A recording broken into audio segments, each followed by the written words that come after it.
It's time now for a look at latest in local news. In the news, Wayne County Sheriff Chuck Mosley has released the name of the victim of Saturday's murder and the suspect's name, who's in custody, facing a number of charges. This shooting occurred on January 15th around 3 a.m. in the morning on Grantham Road in Wayne County. The victim is Renalfo Ramirez. The suspect is Stephen Dixon, who was arrested on an unrelated charge on January 11th, but now faces the following charges: one count of murder, one count of felony murder, one count of aggravated assault, one count of possession of firearm or knife during a crime, and one count of possession of a firearm by a convicted felon. All the charges are felonies. Sheriff Mosley stresses this is still an ongoing investigation. He's still asking if anyone has information pertaining to this case to contact the Wayne County Sheriff's Department at 912-427-5970, or if you would like to remain anonymous, you can call 912-427-5992. Once again, Stephen Dixon remains in jail at this time. Shooting occurred Saturday morning around 3 a.m. on Grantham Road in Wayne County. And if anyone has any details, again, you're asked to contact the Wayne County Sheriff's Department in the number 912-427-5970. Tonight, the high school auditorium, a big event. The annual Big Man on Campus contest gets underway at 7 p.m. Tickets will be sold at the door tonight before the event. Again, the event gets underway at 7 p.m. Always a full house, great entertainment.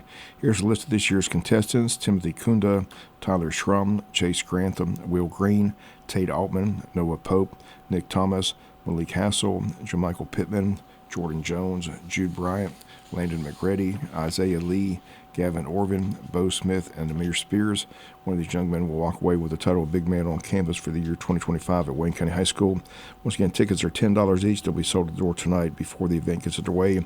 5 and under are admitted free. Again, taking place tonight at the high school auditorium. We'll have the full details for tomorrow here on the local news.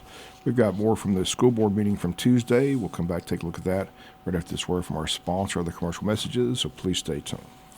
In other news, we've got more from Tuesday's school board work session as the school board's looking to move forward with 3 major projects in the year 2025: a new ag facility, a new ROTC building, and a new weight room. School Superintendent Tony Williams says the school system plans to sell more bonds to have money up front for the projects. Here she was Tuesday at the board meeting saying that she and others recently toured some other schools and other weight rooms to get an idea of what they'd like to see here in Wayne County.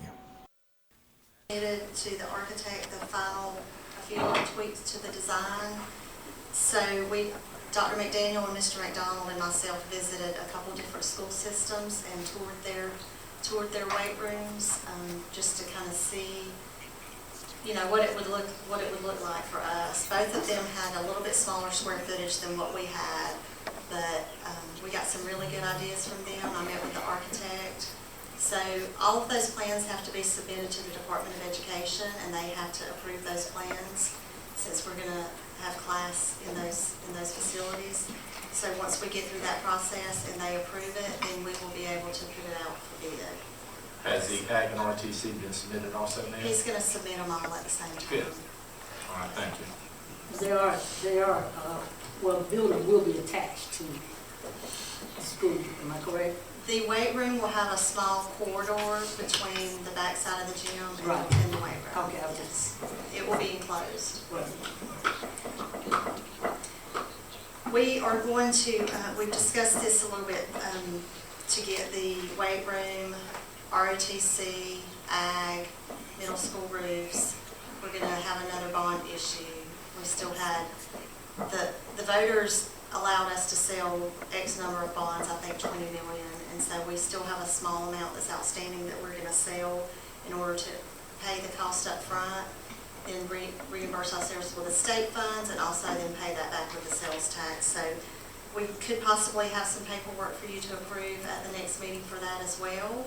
The plan is to issue those mid-February and have that money in the bank, wait, and it'll be drawing some interest until we get those first invoices on those projects. And right now the interest rate from Georgia Fund 1 is really good.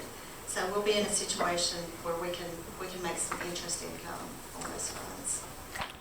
And again, those part of the discussions on Tuesday's work session, the board on Tuesday also made a decision to hire a construction manager to help the superintendent and the board during the construction process of the major projects. This manager would work for the school system and superintendent, look after their best interest, seek a maximum guaranteed price on each project, and oversee the construction on all projects. All board members agreeing that this is the approach that they'd like to take before beginning any major project. Other news from the board meeting, they selected Tina Mosley as their lone finalist as the next school superintendent. Again, that vote was 4-1 with school board member Sharon Daniel voting against. Again, also, they selected their chairman and vice chairman for the next 2 years. Tina Mosley has been selected as the chairman, Todd Wise as vice chairman. And again, one final note, they discussed the Juneteenth holiday. Sharon Daniel wants the Juneteenth holiday recognized as a federal holiday, wants employees paid for that day. Currently, employees have 10 federal holidays, and Juneteenth not one of them during the school year. No decision was made Tuesday, but expect to be back on the next agenda at the next school board meeting. We'll be back with some final news notes after this word from our sponsor, the commercial messages, so please stay tuned. Final notes and news, the annual Martin Luther King Parade will be held here in Jesup on Saturday afternoon beginning at 1 p.m. Grand Marshals will be Dr. Brian Simon and Darren Smith. The parade lineup will begin at 12 noon with the parade at 1 p.m. Then on Sunday, January 18th, they'll have a church service at 5 p.m. at the Bennett Missionary Baptist Church. Guest speaker for that event will be State Representative Al Williams. The presidential inauguration set for Monday in Washington, D.C. The Wayne County Republican Party is inviting everyone to a watch party at the Strand Theater from 11:30 to 1:30 on January the 20th. Refreshments may be purchased from the theater during the event. Once again, this is hosted by the local Republican Party in Wayne County, but everyone is invited to attend. And on Tuesday, the Wayne Memorial Hospital Community Blood Drive takes place at the hospital parking lot between 11 a.m. and 6 p.m. The Blood Connection, a supplemental blood provider for Wayne Memorial Hospital, is holding the blood drive in the hospital parking lot. Once again, the time, 11 a.m. to 6 p.m., the date, Tuesday, January 21st.